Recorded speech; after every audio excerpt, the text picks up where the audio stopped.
What would you do if a single text message, glowing on your wife's phone at 2 a.m., shattered your entire reality? I never thought I would be the man staring at those damning words, confirming the sickening truth. The soft hum of the refrigerator was the only sound in our silent Los Angeles home. Her phone, carelessly left on the nightstand, vibrated with an incoming message, its screen illuminating the dark room like a cruel spotlight. "Can't wait for our trip to Miami next month, baby. Miss you." It wasn't from me. My breath hitched, a cold dread seizing my chest. My wife, Sarah, lay beside me, feigning sleep, her breathing too even, too perfect. The world tilted, and I knew, with a certainty that chilled me to the bone, that my life was over. The days that followed were a blur of forced smiles and internal screams. Sarah's behavior, dismissed as stress, now clicked into place with horrifying clarity. The late nights, business trips, new clothes, her flinching if I touched her phone, all betrayal. I felt like a fool, a cuckold, a punchline in a cruel joke. The humiliation was a physical weight. I'd catch her looking at me with a strange, almost pitying expression, then quickly avert her gaze. The woman I loved, the woman I'd built a life with, was a stranger. I started noticing the small things. Her phone, once always within reach, was now guarded. She'd take calls in the other room, her voice hushed, her laughter light and unfamiliar. One evening, while she was in the shower, her tablet buzzed with a notification. It was an email, partially visible on the lock screen. "Flight details for Miami, John." My hands trembled as I resisted the urge to snatch the tablet and confirm my worst fears. I knew I couldn't act rashly. I needed proof, undeniable, irrefutable proof. Sarah became increasingly cold, distant. Our conversations were clipped, functional. She'd dismiss my attempts at intimacy with a curt, "I'm tired" or "I have a headache." Her eyes, once full of warmth for me, now held a calculating glint. She was manipulative, twisting my words, making me feel like I was the one being unreasonable. "You're imagining things, Mark," she'd say, her voice dripping with feigned concern. "Maybe you're just stressed." She even suggested I see a therapist. The audacity was breathtaking. She truly believed she was untouchable, that her lies were impenetrable. There were nights I'd sit in our living room, the city lights of Dallas twinkling outside, feeling utterly broken. The pain was a raw wound, festering and deep. I loved her, or at least the woman I thought she was. The realization that she was capable of such deceit, such cruelty, tore me apart. I cried silently, the tears burning tracks down my face. But even in my despair, a cold, hard resolve began to form. This wasn't just about pain anymore.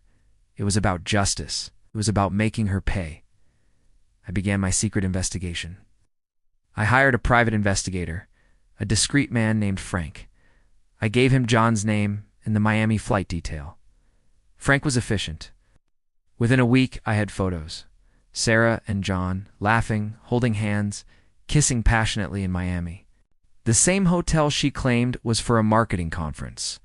The photos were a gut punch, but my weapon. I also started meticulously documenting every suspicious expense, every unexplained absence. I found receipts for expensive dinners I hadn't attended, luxury gifts I hadn't received, all charged to our joint account. I even installed a small, undetectable recording device in her car, capturing snippets of phone calls, her voice laced with affection for John, discussing their future. The evidence mounted, a damning dossier of her double life. My revenge had to be precise, surgical.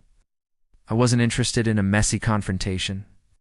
I wanted to dismantle her life piece by piece, just as she had dismantled mine. I consulted with a divorce attorney, a sharp woman named Ms. Davies, known for her ruthless efficiency. I presented her with my evidence, the photos, the receipts, the recordings. "Mr. Thompson," she said, "you have a very strong case for fault-based divorce, and potentially for significant financial leverage." We began to set the traps. I quietly transferred funds from our joint accounts into a separate one, ensuring I had enough. I updated my will, removing her entirely. I even started subtly spreading rumors among our friends, planting seeds of doubt about Sarah's business trips.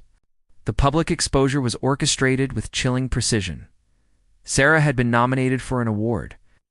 A gala event held at the Grand Hyatt in New York City, attended by all her colleagues and friends. I waited until her acceptance speech, a moment she had dreamed of for years. As she stood on stage, basking in the applause, I had Frank, disguised as catering staff, discreetly distribute a small, elegant envelope to every table. Inside was a single glossy photo of Sarah and John in Miami, and a printout of the text message, and a link to a private website containing all the other evidence. The murmurs started slowly, then grew into a roar. Sarah's face, initially beaming, contorted into a mask of horror. As she saw the envelopes being opened, the flash of cameras, once focused on her triumph, now captured her humiliation. Her boss, Miss Albright, walked up to the stage, snatched the award from Sarah's trembling hands, and whispered something in her ear that made Sarah visibly flinch. The fallout was immediate and catastrophic. Sarah was fired from her job the very next day, her reputation in the industry utterly destroyed. The divorce proceedings were brutal.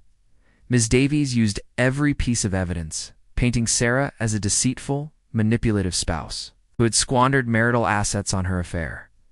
The judge awarded me the majority of our shared assets, including the house in Dallas, and ordered Sarah to pay significant legal fees. Her friends, disgusted by the public revelation, abandoned her. Her family distanced themselves. John, the affair partner, turned out to be as cowardly as I suspected.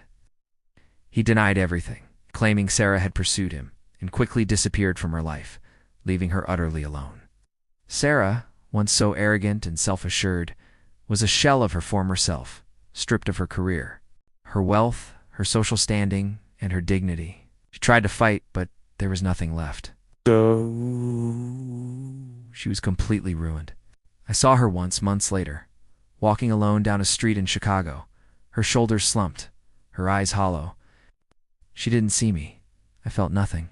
No triumph, no joy, just a profound, chilling emptiness.